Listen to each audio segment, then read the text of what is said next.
I'm the HVAC repair guy. I spent years as a Navy nuclear electrical operator before putting in over 17 years in residential HVAC.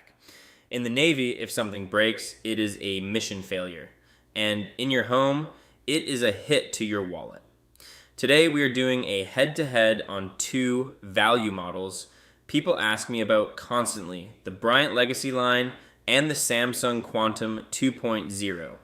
We are going to look at the engineering, the real world costs, and the warranty fine print you need to know.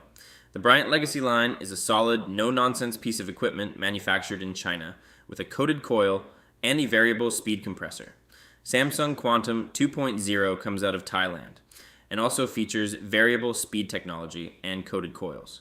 From an engineering standpoint, both brands use modern inverter technology to avoid on-off cycling that kills efficiency and wears out components.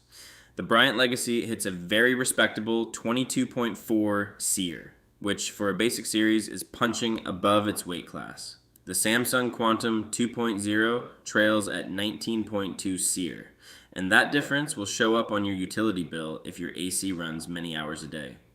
Based on current market averages, the Bryant Legacy Line comes in at about $1,600 for equipment. The Samsung Quantum 2.0 averages around $1,711, so you are paying a slight premium for the Samsung name. Both Bryant and Samsung offer 10-year parts and 10-year compressor warranties, but the Legacy Line does not offer unit replacement if the compressor fails.